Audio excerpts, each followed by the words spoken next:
Bom, então, vamos dar início à reunião de Câmara ordinária de dia 22 de Abril. Enfim, aos regressados e que tenham tido uma boa Páscoa a todos e a todas. E cumprimentar todos os presentes. Muito bem. O que é que nós temos? Eu gostaria de partilhar convosco 3 ou 4 notas muito rápidas neste período antes da ordem do dia. No fundo, também uma palavra em nome do Executivo, creio, de associação àquilo que foram as cerimónias religiosas por força desta atividade e desta época que passámos no último fim de semana e, portanto, nas últimas semanas, nos últimos dias, e também de alguma forma associarmos àquelas que foram as atividades que foram realizadas um pouco por todo o Conselho. Depois, uma nota também ao Clube Recreativo e Desportivo Arrodense. Enfim, está aqui o Sr. Presidente, mas não é por isso que falo, mas é porque, efetivamente, tem colaborado nos últimos anos com o município e com a Associação de Futebol de Lisboa para a realização da Final Four da Taça da Associação de Futebol de Lisboa em futsal, e este ano, mais uma vez, tivemos no pavilhão polidesportivo essa realização e, portanto, pelo que o feedback que me chegou, correu tudo bem e, portanto, naturalmente também uma palavra de felicitações por este evento que traz sempre muita gente ao nosso Conselho aqui da nossa região e que ficam também a ter a oportunidade de conhecer melhor o nosso Fala Encantado. Depois, uma palavra também à organização da Borricada Cómica, que já tem vindo a ser também um evento com alguma repercussão, teve lugar ontem na Praça de Touros, organizado pela Associação Humanitária dos Bombeiros Voluntários, e o mais significativo é que, pelo feedback que tive, e também estive lá presente, conseguiram-se atingir os objetivos da angariação de fundos para o propósito que era adquirir uma maca, e, portanto, foi conseguido esse objetivo. E, sobretudo, foi um momento também da comunhão dos bombeiros e, portanto, isso é o mais significativo também dessa partilha dos bombeiros. Depois, queria dar nota também de uma exposição que é as Memórias de Água, que tivemos, não foi neste fim de semana que passou, foi no anterior a oportunidade de assinalar e de inaugurar. É uma exposição muito interessante e que recomendo vivamente a poder ser visitada. Temos também uma vertente interativa também muito interessante e, sobretudo, é uma homenagem não só aos 230 anos do Chafariz Pombalino, que de facto é a marca principal daquela exposição, mas é também uma homenagem a todos aqueles que contribuem para que nós consigamos ter em casa um bem essencial, hoje em dia sem grande esforço, basta abrirmos uma torneira, mas o trabalhão que dá e que deu no passado a chegarmos a este ponto, e, portanto, é também uma homenagem a essa circunstância. E o tema da água, como sabemos, com as alterações climáticas, é um tema sempre na agenda do dia e que devemos continuar a trabalhar. Depois, queria também dar nota das atividades do 25 de Abril. Eu destacaria, naturalmente, para além daquilo que são as sessões solenes e a vertente mais do espetáculo do dia 24, que também já tem vindo a ser realizado nos últimos anos. Eu destacaria este ano, portanto, a abertura do Espaço Cidadão António Duarte Ruxa em Cardosas, portanto, que será à tarde, e o lançamento também da obra da Startup Cultural na Escola da Quinta da Serra, que deve ser também um momento importante de afirmação de um projeto que já passou aqui por aprovação nesta Câmara Municipal também, se bem se recorda. E depois, naturalmente, dizer também, não está nas atividades do 25 de Abril, mas é sempre importante destacar isto também, pelo segundo ano consecutivo vamos fazer aqui as jornadas de educação, no dia 26, de todo o dia no auditório, portanto será também importante contar com a presença de todos aqueles que puderem, no sentido de enriquecer também o debate e, no fundo, podermos também, desta feita aqui a educação, as jornadas de educação vão ter um pendor mais vocacionado para aquilo internamente que nós fazemos, não tanto como o programa do ano passado, que era nesse aspecto mais aberto ao exterior, e, portanto, com o apoio de outras entidades com quem nos relacionamos para beber algumas experiências que estavam a ser feitas um pouco por todo o país. Este vai ser mais localizado aqui em Arruda, e o bom que já fazemos, e muito bem, há muito tempo. Depois, no dia 28, que é no fim de semana, temos uma prova de ciclismo também, que vai mobilizar sobretudo mais a vertente de Santiago e ajuda a Tanhó, portanto, mas também tem aqui algum destaque em Arruda dos Vinhos. É uma prova federada, oficial, que vem através da Federação Portuguesa de Ciclismo e da Associação de Ciclismo de Lisboa, e que tem uma vertente competitiva também nos femininos e, portanto, nos séniores femininos e depois ao nível dos escalões inferiores, e que é também uma marca já importante que temos conseguido fazer de voltar a ter tradição ciclística aqui no Concelho, que sabemos que na região oeste é muito importante também esta tradição e, portanto, estas notas que queria partilhar convosco neste ponto da ordem de trabalhos. Não sei se eu já ia deixar alguma questão. Boa tarde, Sr. Presidente, e todos os colegas do Executivo, aos demais presentes, ao público. Naturalmente, partilhar as palavras do Sr. Presidente relativamente às notas que aqui trouxe. Queria salientar, não porque sou pai de um atleta ou de dois atletas, mas quero salientar também o facto do CRDA ter participado no Torneio da Páscoa em Benavente e no Torneio da Páscoa em Oranje, onde obtivemos uma honrosa classificação de 6º lugar, discutimos, digamos que a final para a Liga de Prata, que foi ganha pela Académica de Coimbra, portanto, demonstra que o Arruda está bem e recomenda-se, ficando a meio da tabela na geral, em 6º lugar. O resultado já não foi tão bom em Benavente, mas os miúdos lá estiveram a participar, também aqui com o neto do Sr. Vereador. Portanto, os craques no Arrudense, e acho que queria deixar esta nota também porque é de realçar o trabalho, não só dos atletas, mas da equipa técnica, de todas as pessoas envolvidas, e portanto isso é sempre bom, porque o desporto também ajuda a criar os homens da amanhã. Depois, de âmbito internacional, queria aqui salientar, e acho que devemos todos fazer um voto de pesar pelas vítimas dos atentados no Sri Lanka. Além do português que lá faleceu, mas foram quase 300 mortos e cerca de 500 feridos até ao momento. E, portanto, isto, nós que estamos no mês da liberdade, aquilo demonstra muito pouca liberdade, pelo menos até no caráter religioso, em que o atentado foi, segundo parece, com foco nos católicos, e, portanto, isto, os motivos são sempre, digamos, de reprovar e repudiar aqueles atos que a todos nós nos toca, até porque as vítimas são sempre pessoas inocentes. Neste caso, foi mais uma vítima portuguesa, portanto, também queria deixar esta marca e seguramente que todo isso se associa. E depois queria fazer aqui colocar uma pequena questão agora no período da ordem do dia ao Sr. Presidente relativamente à reta da Fresca. Portanto, sei que se procedeu ao arranque de uma série de árvores que ali existiam, tanto quanto julgo saber, penso que tem a ver também com a passagem ali do gás natural e tudo mais, mas a minha pergunta era para saber se, após a conclusão dessas obras, o Executivo pretende ou não colocar novas árvores, ou se simplesmente a intenção será outra. Portanto, daí a minha pergunta, pedir esse esclarecimento. E não tenho mais nada a responder. Muito bem.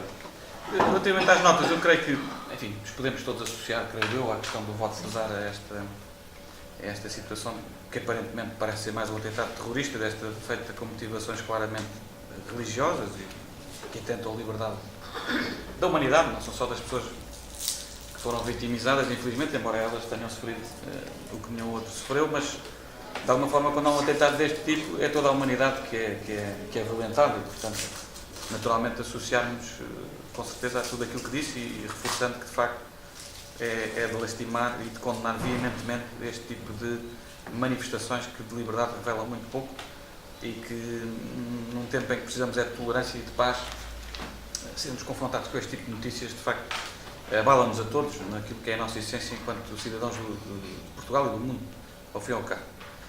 Relativamente à questão colocada sobre a reta da Fresca, efetivamente nós, enfim, estamos a trabalhar em conjugação com o gás natural, portanto, tem que ver efetivamente com a questão da passagem da conduta do gás natural naquela zona, que inicialmente, enfim, nós tentámos que fosse, enfim, abastecer aquela zona da Fresca, que inicialmente nem estava previsto, e como é uma zona que está em expansão, quer do ponto de vista urbanístico, quer do ponto de vista também comercial, pareceu-nos que fazia sentido a rede do gás natural que segue depois para a zona do Lapão, etc., que pudesse passar naquele eixo central e a passar naquela zona, até porque do outro lado ainda passa a conduta da Salgema e que tem problemas do ponto de vista da segurança dessa própria conduta, pareceu-nos que faria sentido colocá-la no outro passeio do outro lado e aproveitar simultaneamente para corrigir uma situação que aconteceu. Aquela obra é uma obra que já tem para uns 15 anos, aquela requalificação da zona da Fresca e da construção daqueles passeios, mas, enfim, as coisas acontecem e aquelas árvores, de facto, estão-se a revelar um quebra-cabeças não só para os moradores daquela zona, mas para as pessoas que têm que deslocar-se a pé naquela zona e, portanto, basta verificar, e felizmente nós temos essa reportagem fotográfica atualizada. De facto, aquelas árvores estavam a destruir completamente os passeios e, mais do que destruir os passeios, a nossa conduta de água já estava em perigo e, para além da nossa conduta de água já estar em perigo, está em perigo também a segurança das pessoas que, ao circularem numa via que, sobretudo durante a noite, tem iluminação pública, mas depois as copas das árvores, no fundo, boicotam um bocadinho a capacidade de visão das pessoas. Para quem não conheça, torna-se perigoso deslocar naquela zona em termos de mobilidade pedonal. E, portanto, nós quisemos aproveitar a oportunidade para retirar aquelas árvores, mas também para ficar claro, elas vão ser retiradas, aquelas árvores vão ser retiradas, já foram aliás, mas vão ser substituídas por outras espécies arbóreas menos ofensivas do ponto de vista das raízes. Portanto, isso foi estudado pelos nossos técnicos e nós vamos substituir, não sei agora se são jacarandás ou a espécie em concreto está identificada pelos serviços, e os custos daquela situação, quer da correção do passeio, quer da colocação de novas árvores, vai ser suportado pela empresa do gás natural. E, portanto, é uma oportunidade que nós temos de estender um serviço que não estava previsto inicialmente para aquela zona e que nos parece importante, porque é uma zona em expansão do ponto de vista urbanístico, como disse ainda, e corrigir uma situação que se está a verificar sem custos adicionais para o erário público municipal e, portanto, creio que é um jogo de soma positiva e de vantagens claramente nessa área. É óbvio que quem vê o cenário hoje é um cenário que no fundo pode ofender um bocadinho a vista, mas de facto é esse cenário que as vias contadas, porquanto vamos substituir aquelas árvores por outras árvores com um perfil diferente, sobretudo menos ofensivo em termos daquilo que é a penetração das raízes no solo. E, portanto, esse é o que está em cima da mesa e, portanto, tudo vai ser feito à conta do orçamento da Gás Fomento e, neste caso, da Lisboa Gás, que fará o pagamento dessas obras como contrapartida pela passagem da canalização na zona. Só uma pergunta ao Sr. Presidente, muito rápido, que eu esqueci de ter colocado logo. E o estacionamento que existe, não sendo muito, existe ali algum, vai deixar de existir ou pura e simplesmente? É só isso? É só. O estacionamento no global até vai aumentar, assim como as zonas de passeio que vão aumentar, ou seja, nós vamos aproveitar a oportunidade para reduzir um bocadinho as escaleiras em alguns sítios, porque também as necessidades deste tipo de árvores não são tão grandes como aqueles que existiam. O que é mais vertical, exatamente, o que significa que vamos aproveitar não só para manter a zona de estacionamento, como alargar em algumas zonas a passagem de peões, nomeadamente a largura do passeio. Portanto, beneficia ambas as situações. Portanto, isto foi uma proposta dos serviços técnicos que nós, naturalmente, pedimos para ser feita. Vamos então entrar no período da ordem do dia, ou da ordem de trabalhos. Ponto número 1, que é a ata da reunião de 8 de abril. Não sei se os senhores vereadores, penso que foi distribuído em tempo oportuno, não sei se há alguma questão.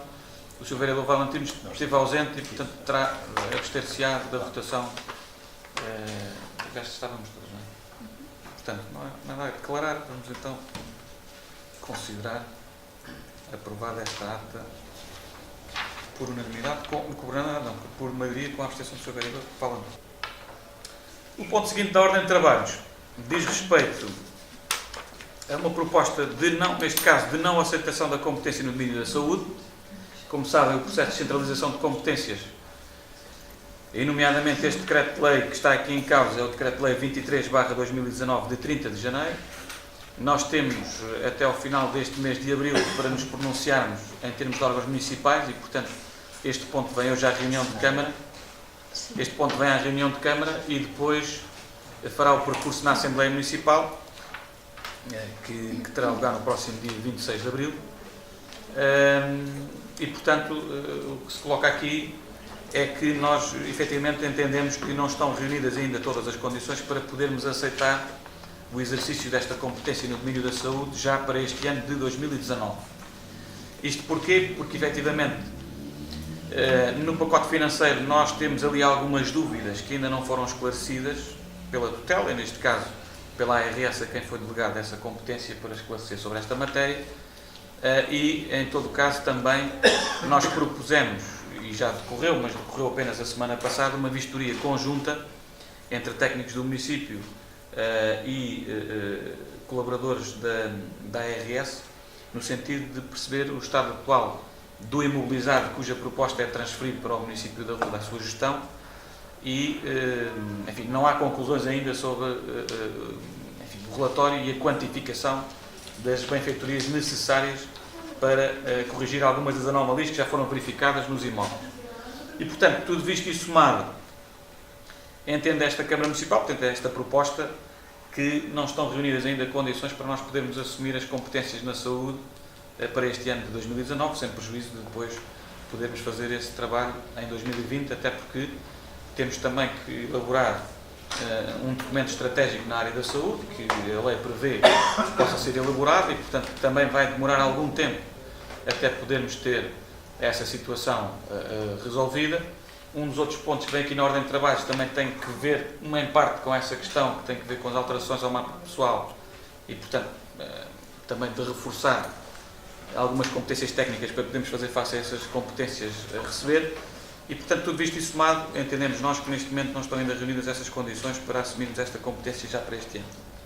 Grosso modo era isto que queria transmitir neste ponto. Não sei se há alguma questão dos seus vereadores. Não havendo, então penso que podemos considerar o documento aprovado por unanimidade, esta proposta de não aceitação. O ponto seguinte da ordem de trabalhos diz respeito a um projeto de regulamento de transportes rodoviários locais coletivos de passageiros interfreguesias do município da Ruda dos Vinhos, chamado Tua Casa. Tua de Transportes Urbanos da Ruda, Casa de Cardosas, Arranhó, Santiago e Arruda. Este projeto e este regulamento visa dar corpo naturalmente a um projeto que iremos implementar e que tem que ver com a melhoria das condições de mobilidade no concelho da Ruda dos Vinhos.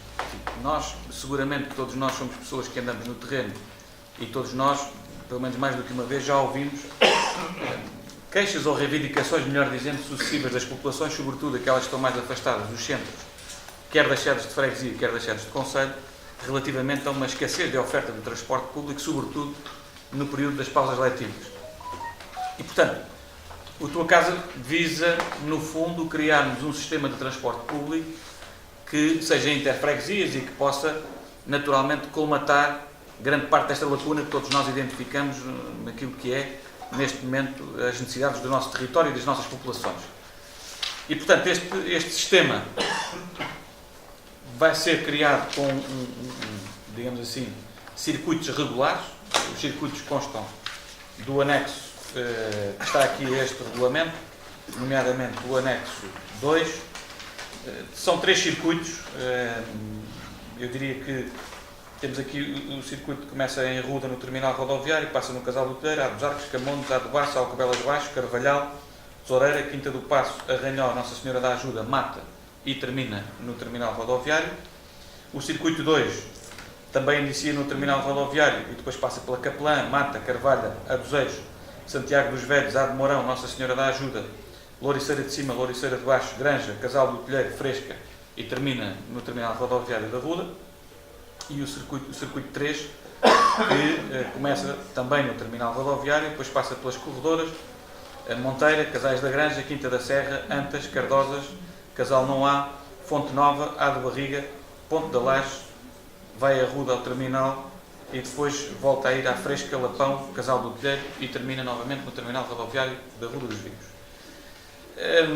Este objetivo e este projeto era algo que estava vertido também no documento estratégico Arruda 2025 e era também uma das linhas de força que tínhamos no nosso manifesto eleitoral autárquico e, portanto, parece-nos que este sistema vai ao encontro daquilo que são algumas das necessidades que identificamos no nosso território, como disse.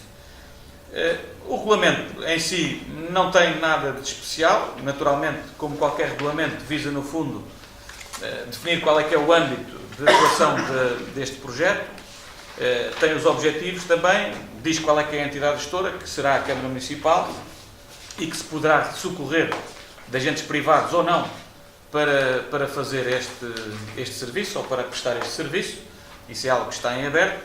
Temos os princípios de gestão, naturalmente que passa também por assegurar o serviço, mas zelar também pelo seu equilíbrio económico ou financeiro, a segurança, a acessibilidade e o bem-estar dos seus utilizadores.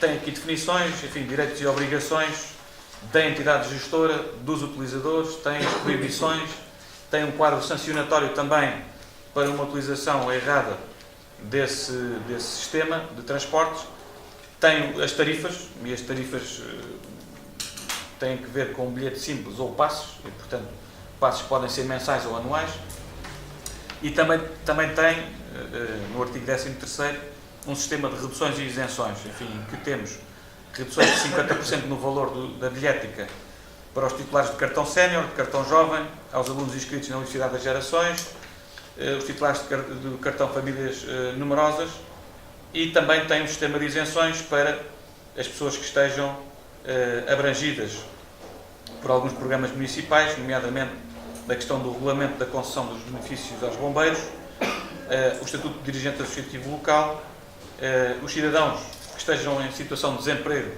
ou beneficiários do rendimento social de inserção, os beneficiários da medida social cheque-farmácia e os cidadãos ou cidadãs que estejam numa situação de carência económica ou vulnerabilidade social ou isolamento, com um rendimento líquido igual ou inferior a 75% da retribuição mínima mensal garantida, devidamente atestado pelos serviços, naturalmente. Depois, poderão ver também as regras da fiscalização e as coimas, portanto, o quadro sancionatório. Os anexos poderão verificar que o preço dos bilhetes, o bilhete simples, a nossa proposta é que seja de 2,5 euros, o bilhete simples, os passes, o mensal de 10 euros e o anual de 100 euros.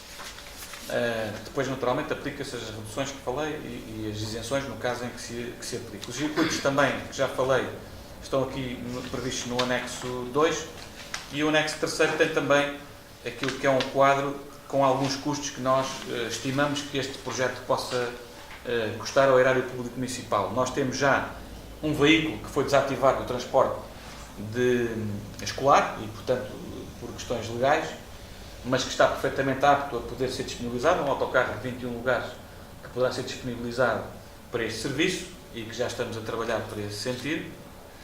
E depois tem aqui, naturalmente, encargos com o motorista e com alguns encargos médios anuais com a manutenção do próprio equipamento utilizado. E, portanto, nós estimamos que o encargo anual com este projeto se possa cifrar em cerca de 13.217 euros, grosso modo, enfim, mais coisa, menos coisa, em termos brutos. Obviamente terá uma receita, a receita ainda é imprevisível, mas a fixação do tarifário que fizemos tem que ver também com o princípio económico ou financeiro da sustentabilidade do próprio sistema. Obviamente também não sabemos ainda o universo das pessoas que vão requerer as reduções e as isenções que vão ser aplicáveis neste regulamento. O regulamento é suficientemente abrangente para ser um regulamento atencioso relativamente às situações em que há mesmo vulnerabilidade e isolamento, e portanto estamos confiantes que este serviço que pretendemos criar e levar a cabo no primeiro trimestre de 2020 será de facto uma mais-valia para o Conselho. Nós vamos, tendo em conta a especificidade desta matéria e a importância até deste regulamento, iniciar um período de discussão pública deste regulamento nas freguesias, e vamos fazer 11 sessões de esclarecimento pelas diferentes localidades das freguesias, das 4 freguesias, no sentido de poder recolher também contributos que valorizem e que enriqueçam esta proposta final do regulamento da tua casa. Creio que, grosso modo, era isto que queria transmitir aos colegas. Não sei se há alguma questão. Relativamente a este projeto de regulamento, em primeiro lugar, saudar a iniciativa. Acho que esta questão da mobilidade entre as freguesias é uma questão que une ambos os partidos. Aqui o PSD também tinha proposto também tinha proposto um regulamento deste tipo de transportes interfreguesias, que era o POU, denominado Mova Ruda, mas independentemente de ser proposto ou não, o que importa é que se vá ao encontro das necessidades da população e se tente resolver, efetivamente, um problema que existe, que é a dificuldade de muitas das pessoas se deslocarem à sede do Conselho. Portanto, é sempre uma iniciativa de saudar e de contar com o apoio do PST e, em particular, do meu apoio. Relativamente ao regulamento propriamente dito, eu, à semelhança daquilo que já fiz numa outra ocasião, e tratando de ser coerente com a minha forma de pensamento, entendo, muito sinceramente, que as isenções previstas no artigo 13º, nomeadamente para os beneficiários do Estatuto de Dirigente Associativo, devo dizer que não concordo. E, portanto, isto fica bem claro. Não concordo com esta isenção, quando muito admitiria que eles tivessem uma redução de 50%. Agora, ser totalmente isentos os beneficiários do Estatuto Associativo e não serem, por exemplo, os titulares do cartão sénior municipal, em que se pode encontrar séniores com mais dificuldades financeiras que muitos dos dirigentes associativos, eu acho que isto é suscetível de criar aqui algumas desigualdades e alguns aspectos de duvidosa aceitação por parte da população. Porque estamos a discriminar positivamente por um lado, mas do outro lado ainda é mais positivo, e não me parece que essa seja a melhor solução. Entendo e percebo que se queira, digamos, dar ao Estatuto Associativo uma determinada importância e tentar cativar as pessoas para o associativismo, mas eu penso que elas devem de fazer parte deste associativismo não pelas benesses que tenham através de isenções em determinados regulamentos, mas pelo cumprimento daquilo que é algo mais, como é que lhe hei de explicar, algo que é mais importante e que está na gênese do associativismo, que é nós dedicarmos a uma causa por amor à causa e não tanto pelos benefícios que nos são trazidos, embora saibam que hoje em dia é muito difícil de se fazer algo na base dessa dita carolice. Dito isto, e a proposta que fazia, se é que é um contributo, era efetivamente que o Estatuto do Dirigente Associativo fosse contemplado, mas então ao nível das reduções e não ao nível das isenções. E relativamente aos preços, o que é que me pareceu aqui? Eu percebo a ideia, mas isto tem que ser também tem que ser muito bem desenvolvido e junto da população, porque a ideia de um bilhete simples a 2,5€, quando o passe custa 10€, é fomentar que as pessoas adquiram o passe. Percebe-se nitidamente isto. Mas muitas vezes a pessoa, por qualquer razão, ou porque entende que não vem tantas vezes à sede do Conselho, ou por outras, não sei, por outros motivos, não tem o passe, e se fizer 4 viagens a 2,5€ no mês, paga tanto como a pessoa que tem o passe de 10€. Não é? Portanto, parece-me, mas também deixo isto à consideração, que o bilhete simples é capaz de estar muito sobreavaliado em comparação com aquilo que são os valores que se praticam para o passe mensal ou mesmo para o passe anual. Sendo certo que a ideia será, com certeza, que as pessoas aderiram ao passe e fomentar isso, mas em muitas ocasiões, ou por razões diversas, as pessoas acabam por não comprar o passe, porque se não tiverem essa deslocação regular, normalmente não compram o passe e depois podem ser confrontadas com esta discrepância de preços, que a mim me parece significativa, porque durante o mês pode-se fazer N viagens, enquanto a comprar o bilhete simples, os 2,5€ que se cobram, faz com que só possa fazer as 4 viagens, atendendo ao preço do passe mensal.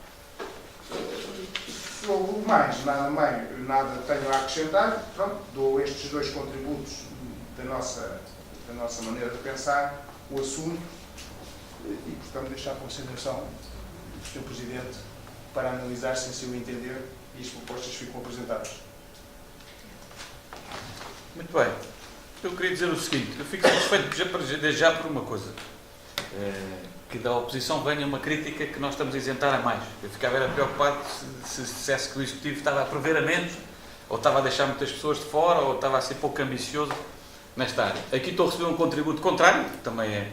Estamos, aliás, a receber um contributo contrário, que também é coerente com aquilo que foi dito na altura para outro projeto municipal, que foi uma reunião que tivemos na Mata, e portanto, em que essa questão também foi debatida. Eu devo dizer o seguinte: eu percebo, mas esta situação de nós criarmos os regulamentos tem, como as leis, a ambição de ser gerais e abstratos. Mas há situações concretas. Por exemplo, posso dar a situação dos bombeiros, por exemplo. Um bombeiro receberia, à luz deste regulamento, como está a isenção do artigo 13 que está prevista. O dirigente dos bombeiros, que tem o estatuto de dirigente associativo, por exemplo, não ia receber essa isenção, iria receber uma redução nos termos da proposta que está em cima da mesa. No caso concreto, parece-me que isso é incoerente, porque é tratar de forma diferente ambas as responsabilidades, que são ambas absolutamente importantes e vitais para o mesmo fim, que é a promoção do socorro e da proteção. Porque nós, obviamente, o bombeiro tem um estatuto diferente do dirigente, mas eu acho que para a associação humanitária e com o sistema que temos é tão importante o bombeiro como o dirigente, que abdica muito do seu tempo para poder exercer esse cargo. E, portanto, eu acho que era uma mensagem errada que nós passávamos do ponto de vista político, nesse caso em concreto, se o fizéssemos. E, por outro lado, o objetivo aqui não é, no fundo, premiar, digamos assim, ou falar sobre os rendimentos neste tipo de isenções.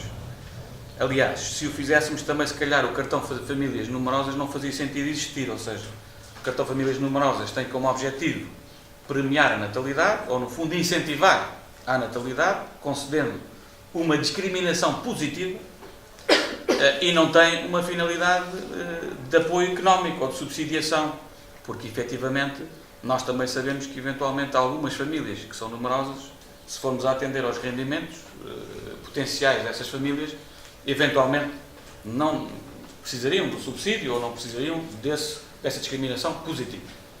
Aqui o racional é mais ou menos idêntico. Obviamente que nós sabemos que há situações em que dirigentes associativos, pelo seu nível de rendimento, não precisariam desta isenção.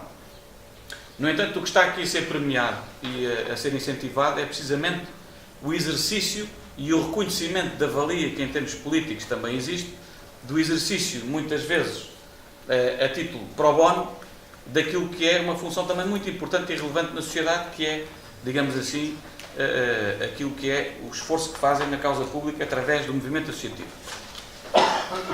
E, portanto, o caso que referiu do sénior, que eventualmente possa necessitar de uma isenção em vez de uma redução de 50%, se comprovadamente tiver insuficiência económica, e isso mede-se pelas situações que estão previstas no artigo 13, portanto, na última linha, na linha E do número 2, efetivamente, comprovadamente, o sénior vai beneficiar do regime que seja mais vantajoso, ou seja, se ele cair na previsão do artigo 13, número 2, a linha E, não se lhe vai aplicar o artigo 13, número 1, a linha A.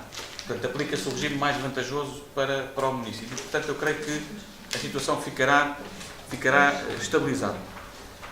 Portanto, a outra sugestão, de facto, efetivamente, o nosso objetivo é que haja uma maior procura dos passos sociais, seja através do passo mensal ou seja através do passo anual. O bilhete, enfim, simples, eu não diria que está sobreavaliado, diria que, tendo em conta até a concorrência que existe dos taxistas, e eles foram ouvidos também, eu esqueci-me de dizer isso há pouco, eles foram ouvidos na feitura deste regulamento, me parece também que nós não podemos entrar numa prática predatória de uma atividade que é regulada e que tem um mercado também, obviamente que continuam a ter, como lhes disse, o monopólio do transporte a pedido. Nós aqui criámos uma carreira, ou vamos criar uma carreira, essa é a nossa intenção, com circuitos regulares, que não se substitui ao transporte a pedido, mas em todo o caso temos que ter atenção também que existe do lado de lá gente que trabalha e que tem transporte a pedido e que tem, naturalmente, um emprego e um posto de trabalho também a defender e a cautelar. Portanto, eu diria que também não podíamos entrar aqui num sistema em que houvesse aqui uma bilhética de 50 cêntimos por viagem, ou o que quer que seja, até porque depois, como está no último anexo, temos que financiar o próprio sistema, até porque a lei nos obriga tenhamos que ser economicamente viáveis nesta construção deste projeto. E, portanto, nós temos 14.000 euros que temos que financiar com receitas próprias do sistema, seja através do bilhete cívico, seja através do passe. O passe, naturalmente, é uma receita mais fixa, porque seja mensal ou seja anual, é uma receita mais certa. O bilhete individual varia muito em função da procura, como é natural, e, portanto, se nós pudermos, no fundo, e perdoem uma expressão simplista, agarrar os nossos potenciais utentes ou clientes através de um meio mais permanente, do passe mensal ou do passe anual, tanto melhor. E, portanto, isso permite logo um fluxo de rendimento ou de receita do sistema mais certo e mais plausível. Portanto, as contas também nós fizemos, ou seja, nós potencialmente, o Circuito 1 realiza-se à segunda e à quarta-feira e depois ao primeiro sábado e ao quarto sábado de cada mês. O que significa que nós teremos 10 viagens, digamos assim, potenciais de um determinado cliente numa determinada localidade. É óbvio que há aqui localidades que se repetem, mas no pior cenário possível estamos a falar de potencialmente 10 viagens por mês. Obviamente que o passe mensal é muito mais vantajoso do que se a pessoa tiver que pagar 2,5€ por cada vez que tiver que viajar, imaginemos as 10 viagens. E, portanto, naturalmente que a diferença ainda é significativa. Estamos a falar de uma diferença de talvez de mais de 50%. Mais de 50%. E, portanto, naturalmente o incentivo é passos para termos uma cadência de receita mais fixa e mais estável. Portanto, basicamente é isso, e também para dar essa segurança às pessoas que com o passe as pessoas têm acesso a este serviço. E, portanto, basicamente é isto. Naturalmente compreendo as sugestões e as considerações, mas há de facto uma orientação política para premiarmos os passos e não tanto a bilhética individual pelas questões que já aduzimos há pouco. Parecia muito mais razoável, por exemplo, o passe custar 12€ mensais e os bilhetes individuais custarem 2€. Parecia mais razoável a mim, mas é uma sugestão que fica e quem acha que não, quem sou eu para alterar isso. Mas relativamente às isenções e às reduções, devo dizer o seguinte.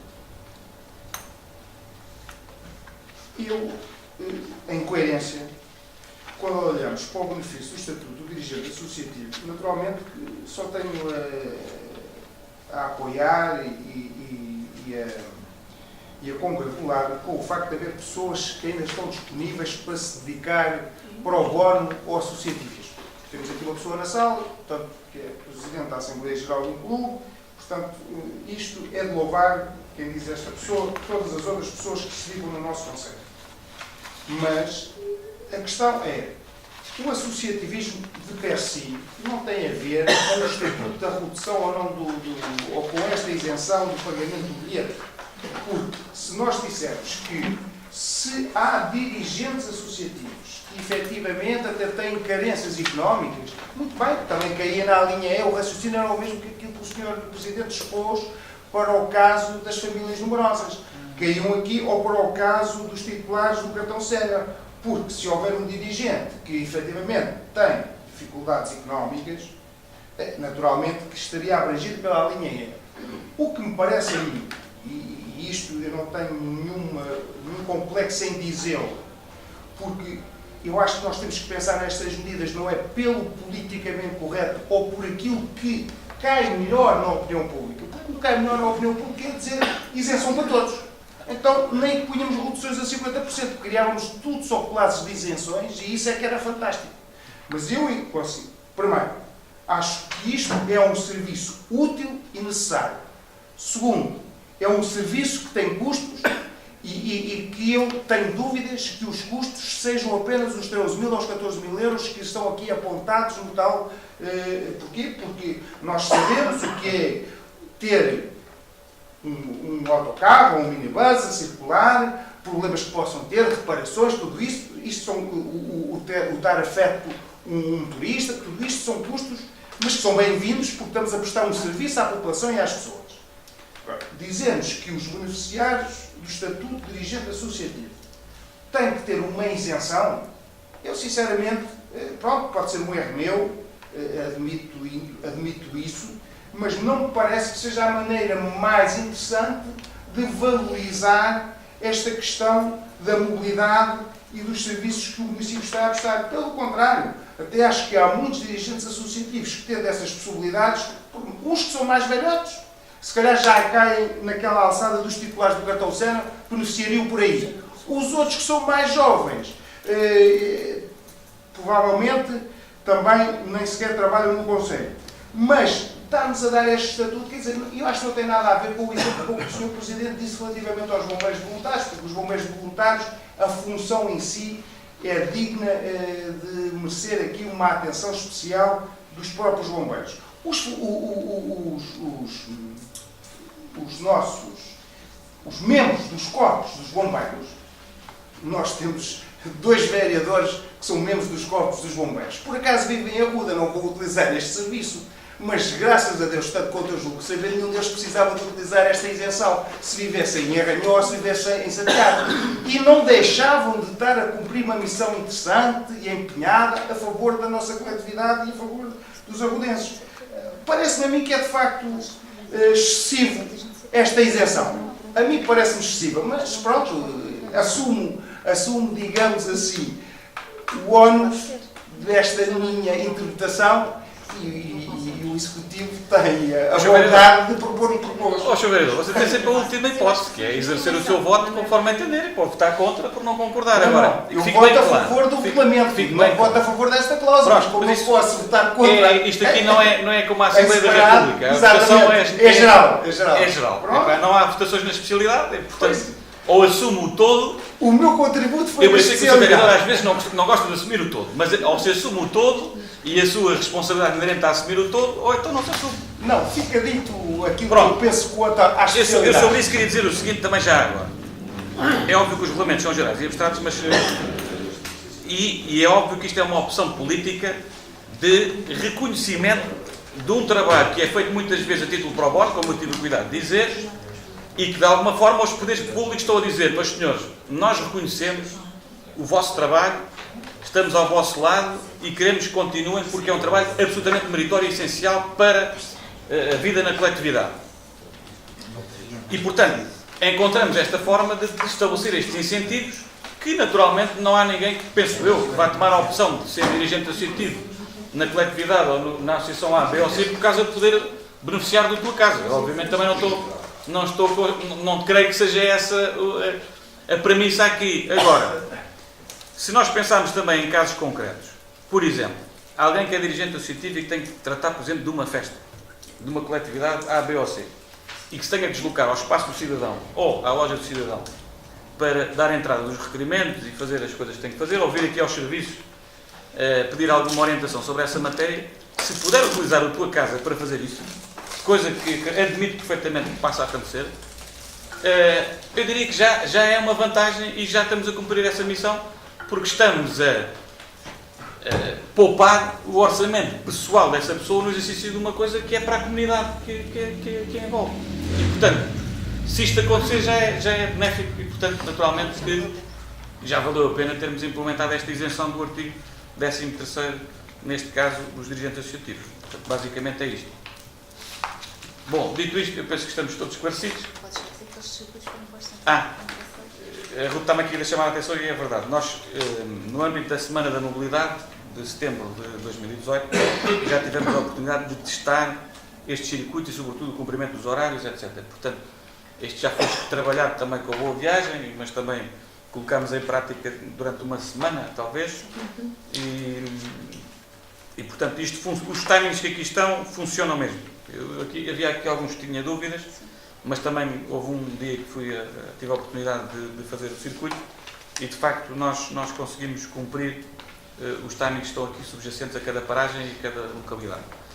Portanto, dito isto, eu penso que estamos em condições de poder votar o documento, penso que vamos aprovar por unanimidade. O Sr. Vereador Luís Rodrigues já fez questão e poderá ficar em ata as considerações que fez relativamente à questão das isenções, nomeadamente da questão do Estatuto de Dirigente Associativo, e há outra questão dos preços relativamente à discrepância entre o bilhete e o passe, mas pronto, também foi explicado que é uma opção política de premiar, neste caso, o passe para ficar com uma receita mais fixa e que possa também disponibilizar um serviço mais barato para as pessoas terem a habituação de vir à tua casa poder fazer as suas deslocações. Dito isto, penso que estamos todos esclarecidos, estamos todos em condições de votar, penso que estamos todos em condições de votar por unanimidade a aprovação do regulamento da tua casa, que, como disse, depois seguirá para um período de discussão pública e que vamos fazer algumas sessões pelas freguesias, depois no calendário que haveremos de divulgar, e depois seguirá para a Assembleia Municipal, quando tiver em condições de poder ser aprovada em Assembleia Municipal, e o objetivo é que entre em vigor no primeiro trimestre de 2020. O ponto seguinte tem que ver com ainda o atual quadro de pessoal. Nós temos ainda disponíveis no nosso quadro de pessoal vagas para 5 assistentes operacionais para reforçar os serviços do estaleiro municipal, nomeadamente 4 assistentes operacionais para o serviço de higiene e limpeza urbana e 1 para a limpeza e conservação de edifícios. E, portanto, podemos então abrir este procedimento concursal. Portanto, basicamente a deliberação é que possa ser aberto o procedimento concursal, tendo em vista o preenchimento destes 5 postos de trabalho que ainda estão livres e vagos no nosso mapa de pessoal. Não sei se há alguma questão. O ponto 5 é uma proposta também para recebermos um estágio curricular por parte de uma estudante que nos solicitou essa situação. Vem aqui o acordo de parceria também com esta que é a School House. Estamos a falar de um estágio curricular no âmbito da auxiliar da ação educativa, portanto para ir para as nossas escolas, agora no terceiro período letivo, e com um período de 180 horas de estágio, e naturalmente não terá custos para o município. Não sei se há alguma questão dos seus vereadores, não havendo. Acrescentar só também que foi consultado o agrupamento e, portanto, também naturalmente disseram que seria bem-vindo este recurso humano também adicional. O ponto 6 da ordem de trabalhos diz respeito a uma proposta que tem que ir também à próxima Assembleia Municipal e que tem que ver com o investimento da requalificação do bairro João de Deus. Portanto, o projeto de requalificação do bairro João de Deus, recordam-se que na última reunião de Câmara veio aqui à reunião uma proposta para aceitarmos o acordo de colaboração entre o município da Rua dos Vinhos e o Instituto de Habitação e Reabilitação Urbana, que prevê portanto, cerca de 450 mil euros de fundo perdido de financiamento pelo IRU e depois 450 mil euros, sensivelmente, de empréstimo reembolsável, mas bonificado e que não conta para os limites de endividamento. E como sabem, como já recebemos também o visto do Tribunal de Contas para o empréstimo que já foi aprovado pela Assembleia Municipal e em que uma fatia desse empréstimo, 450 mil euros também, já foi obtido esse visto, já estamos em condições de assegurar praticamente aquilo que é o financiamento para esta operação de requalificação e que agora seguirá os trâmites. Um dos trâmites é precisamente em face do valor da obra, neste caso, uma vez que é superior em mais de 10% do valor do nosso orçamento anual e das grandes obras do plano anualmente consideradas, significa que tem que haver uma discussão e apreciação deste projeto de investimento na Assembleia Municipal, independentemente dele já vir referenciado nos documentos de gestão previsional, nomeadamente no plano de atividades e no orçamento. E, portanto, é isso que se prevê. Portanto, será aqui o quadro com o financiamento. Estamos a falar de um financiamento que, grosso modo, anda na casa dos 1,6 milhões de euros. Há uma comparticipação do programa Primeiro Direito pelo IRU em quase 450 mil euros, depois mais 450 mil de empréstimo bonificado, o empréstimo do BPI também, e, naturalmente, tem que haver uma componente de capitais próprios através do orçamento municipal na casa dos 250 a 280 mil euros. Portanto, basicamente é isto. Portanto, está aqui também uma pequena memória descritiva quanto aos valores. Está aqui previsto também alguns encargos com o realojamento das famílias, porque efetivamente poderá verificar-se o caso, por razões de segurança, seja necessário desalojar alguns dos ocupantes e habitantes daquele bairro, precisamente para garantir a segurança e o andamento dos trabalhos. E, portanto, vai ser previsto no caderno de encargos, e está aqui previsto também neste mapa de despesas com este projeto a possibilidade de termos que pagar alojamento durante sensivelmente 12 meses a algumas famílias, com um encargo geral que se estima na casa dos 50 mil euros para esse efeito. Portanto, basicamente é isto. Não sei se há alguma questão dos seus vereadores. Eu penso que não. Podemos então considerar este documento aprovado por unanimidade.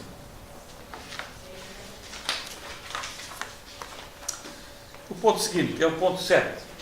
Diz respeito a uma obra que já falámos, creio que no final do ano passado, mas que depois não conseguimos chegar à conclusão desta empreitada. Agora já estamos em todas as condições para poder avançar com este projeto. Aliás, também marcámos hoje uma sessão de esclarecimento com a população sobre ele. Tem que ver com a ponte pedonal que vai ligar a Rua Policarpo Martins, portanto o final da Rua Policarpo Martins com a zona da Quinta Valquente, da urbanização de Valquente de Baixo e Cerejal, portanto junto ao pavilhão multiusos.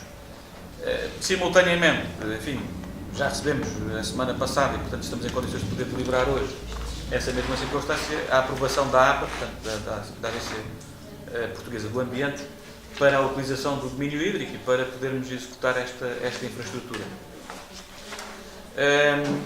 Simultaneamente também queremos fazer, à semelhança do que fizemos o ano passado, por ocasião do 25 de Abril, aproveitar esta ocasião para, no fundo, evocar a memória de um dos principais protagonistas da Revolução dos Escravos, o Salgueiro Maia, que para além de estar aqui a apreciar os nossos trabalhos simbolicamente já da longa data, poderá verificar que a nossa intenção do Executivo é propor que esta ponte tenha o nome dele, portanto, do Capitão Salgueiro Maia, e que assim possamos também, numa obra que já está ansiada há tanto tempo, também comemorar mais um espaço de liberdade que permite melhores condições de mobilidade naquela zona e, portanto, associarmos a esta ponte, que estou em crer que vai ser muito utilizada, também o nome de uma figura maior da nossa democracia e da nossa atual República, porque não diz ele, com a participação que teve no golpe militar revolucionário do 25 de abril de 74.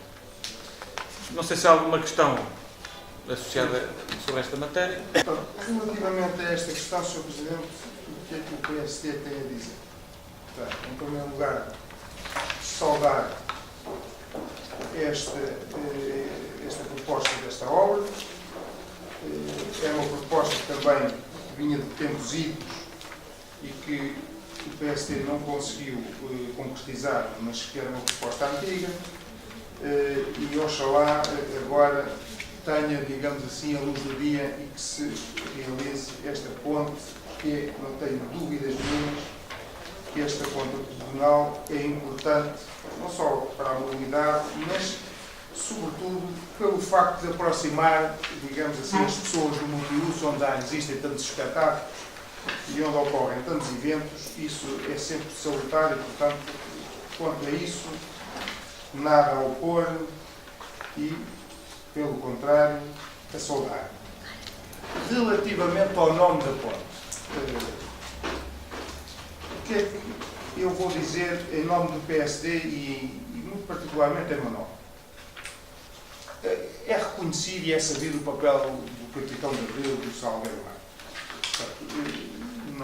Não é agora que nós podemos dar mais valor ou menos valor. É um papel que foi preponderante, ele desempenhou esse papel, a história portuguesa está-lhe reconhecida, os portugueses da liberdade estão reconhecidos e sabemos que, inclusivamente, penso que ele é originário do Conselho de Santarém,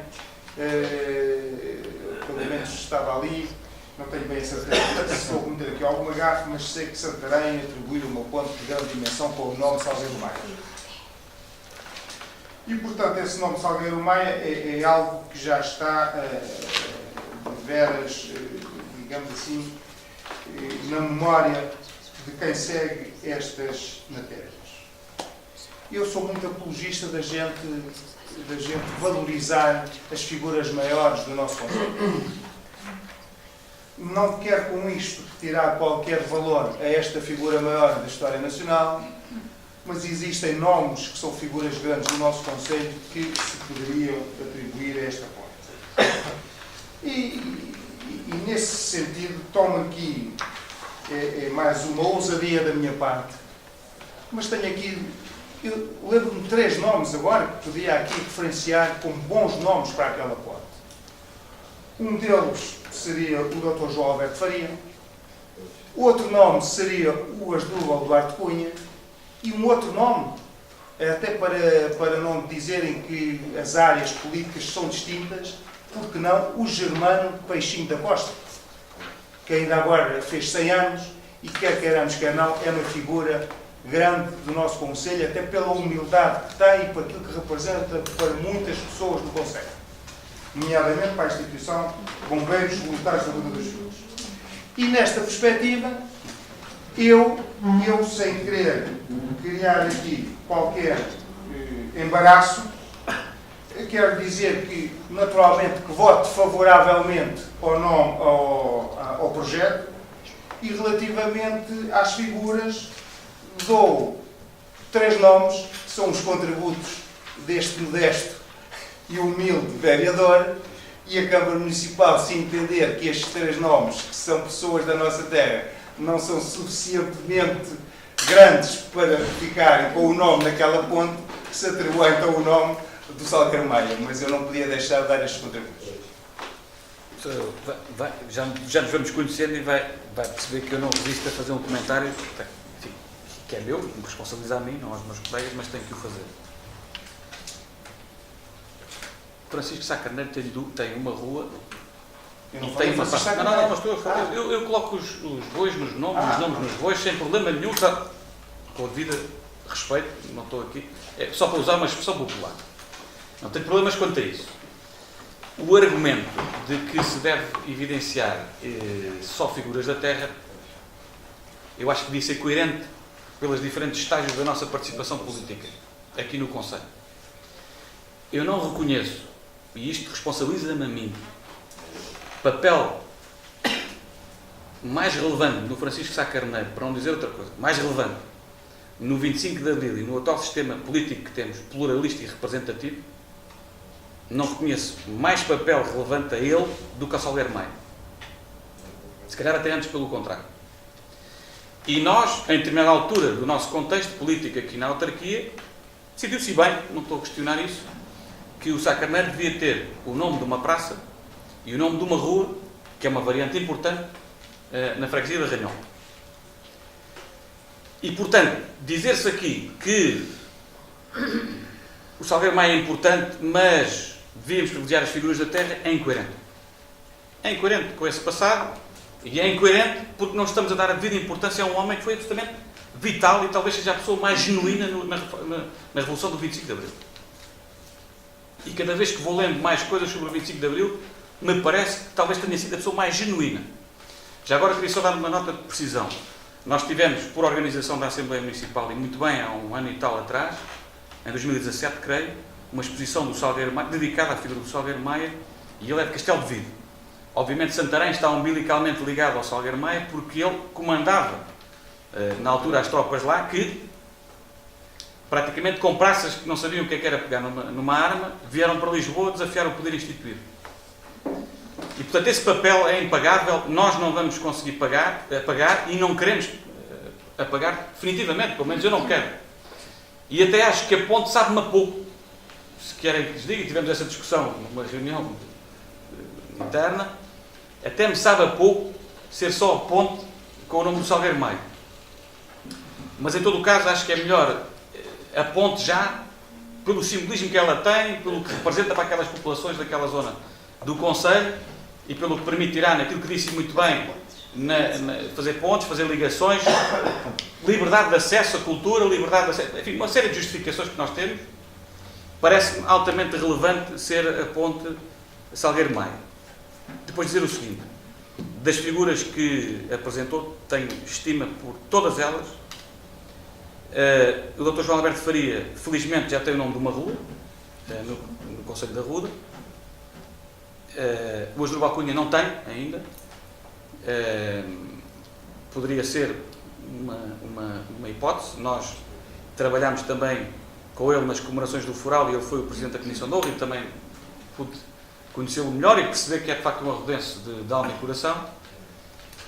Quanto ao Germano Peixinho da Costa, eu posso dar aqui uma novidade que é, já tenho combinado com ele que ele tem que viver pelo menos mais 2 anos para chegar aos 102 anos, porque precisamente uma das ruas que nós vamos criar no bairro João de Deus, que faz a ligação entre a parte velha e a parte nova do bairro, nós vamos querer, na altura, se tivermos vida e saúde todos, e oxalá que sim, nós vamos querer que a rua se chame Germano Peixinho da Costa. E eu já disse a ele, eu quero que seja você a inaugurar essa rua e que vai ter o seu nome. E portanto ele disse-me, pá, não posso garantir isso. E eu disse, também não posso, mas fica a promessa, e a filha também estava lá a ouvir essa conversa. E portanto, o Germano fica tratado daqui a 2 anos, se tudo correr bem com as obras do bairro João de Deus. O Dr. João Alberto Faria já está tratado, pode discutir se foi bem ou mal, não sei, não estava cá na altura, não decidi. Hoje do Balcunha, havemos também de encontrar uma solução. A Ponte Salgueiro Maia, eu acho que é no timing certo, é a obra certa porque faz uma série de ligações e porque a Ruda lhe devia isto também. Ele foi, para mim, uma das figuras mais marcantes da Revolução dos Cravos e tudo o que se possa fazer a nível nacional para prestigiar esta figura é pouco, é pouco. Temos critérios e sabemos reconhecer o bem das pessoas, mas eu frisei bem e acho que isto é inequívoco. O que eu quero, eu não desvalorizo, nem se pode pôr as figuras do Conselho da Rua dos Vinhos a par das figuras nacionais. Preciso não.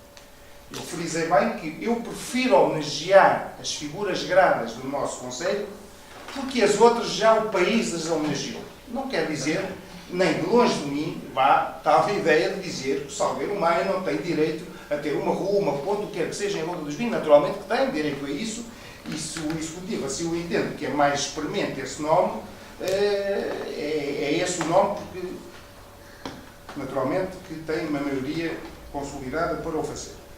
Eu entendia, continuo a dizer, oxalá o senhor Germano esteja vivo daqui por 2 anos, porque é sinal que vai ter esse nome dessa rua. A minha intervenção, pelo menos, desvendou publicamente aquilo que ainda se calhar não sabia, o Sr. Presidente dilo aqui numa reunião. Relativamente ao Sr. Asdrubal Cunha, também espero que ele também já vai com 90 e, portanto, que ainda se vá a tempo de o homenagear em vida, porque também é um dos meus critérios. Eu acho que as pessoas devem ser homenageadas em vida. Reconhecimento a eles em vida é sempre muito mais importante que reconhecer pós-morte. E relativamente a esta figura, quer dizer, a figura é importante a nível nacional, mas, por exemplo, eu dou-lhe uma figura nacional que nós nunca, e não estou a puxar a critérios políticos, mas que nós nunca tivemos, que eu saiba, em Rua dos Vinhos não há nada com o nome dela, e que é marcante na nossa história, porque até, segundo consta a história, esteve cá, o rei Dom Manuel I. Portanto, se quisermos recuar, há figuras importantíssimas que nós podemos tomar boa nota. Mas pronto, eu acabei por referir 3 nomes da nossa terra e, como disse, vou votar favoravelmente. O nome não é aquele, com essa consideração que eu fiz. Muito bem, já agora só para clarificar, quanto à questão do Germano, oxalá Deus diz, já que acreditamos, que lhe dê vida e saúde para chegar lá aos 102 anos. É o que todos desejamos. Claro, independentemente de chegar ou não, e oxalá que chegue, é a rua, a nossa proposta é que seja Germano Peixinho da Costa, pela ligação que ele tem àquela gente e pelo facto de grande parte da sua vida ter sido vivida ali naquela zona. Sr. Presidente, e se eu estiver vivo e ainda estiver aqui por estas cadeiras, também pode contar antecipadamente. Nós contamos com isso. Com o meu voto para essa rua. E ele já está a par e a filha também. Portanto, então, já tem esse objetivo. Já disse, pá, agora aqui mais um objetivo, porque eu já estava muito... São poucas as pessoas que se podem gabar a 2 anos de distância e já ter um nome consensual. Temos uma rua Dom Manuel I. E ele já está... Onde é que é? Na Quinta da Fonte do Ouro? É por trás da Rua da Marquesa, a outra em frente à do Gilberto Inês. Sim, nós temos uma rua Dom Manuel também. Dom Manuel também? Tem. Pode pensar no outro. Pronto, temos.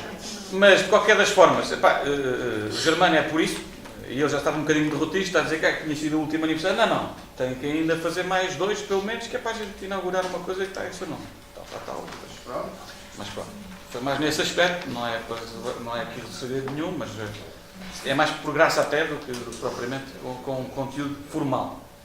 Bom, dito isto, eu penso que estamos em condições de votar. A votação por unanimidade desta proposta do ponto 7 da Ordem de Trabalhos, com esta referência que o Sr. Vereador fez, Luís Rodrigues, de discordar quanto ao nome, pelas razões que aduziu, em termos de, no fundo, homenagear figuras locais em vez de figuras nacionais. Está o ponto 8º, por acaso devia ter vindo em conjunto com o 7, com o anterior, não, com o 6º, mas, enfim, veio por esta ordem, é o que é. mas de facto o ponto 6º e o ponto 7º estão intimamente ligados. O ponto 6º, como disse há pouco, é a questão de facto da autorização da discussão para a Assembleia Municipal quanto ao projeto da requalificação do bairro João de Deus, por causa do valor ser superior a 10% do orçamento municipal, e portanto tem que, para além de estar previsto nos documentos de gestão previsional, portanto no orçamento e na SGOP, tem que ir à reunião da Assembleia para discussão, uma vez por causa do montante em causa, e isto é algo que é sempre perguntado pelo Tribunal de Contas, e portanto nós vamos antecipar essa questão. E este ponto 8º diz respeito precisamente a um pedido de autorização da solução de compromissos plurianuais também à Assembleia Municipal, que é o órgão que para estes montantes tem o poder de decidir em última análise nesta autorização. Há aqui uma alteração que foi feita, que havia um erro, e que eu peço desculpa por isso. Os encargos que estão previstos é para 2019, 2020 e 2021, e a proposta inicial que estava na plataforma começava em 2018, se bem se recordam. Portanto, mas os montantes são os mesmos, ou seja, anda um ano para a frente, neste caso. 2019, o encargo que nós estamos a prever são 104.612 euros, desculpem. 2020, 894, totais 894.656, e 2021, encargo previsto de 618.191,50. Portanto, isto dá um tal encargo total de cerca de 1,5 milhões de euros para podermos avançar com este projeto.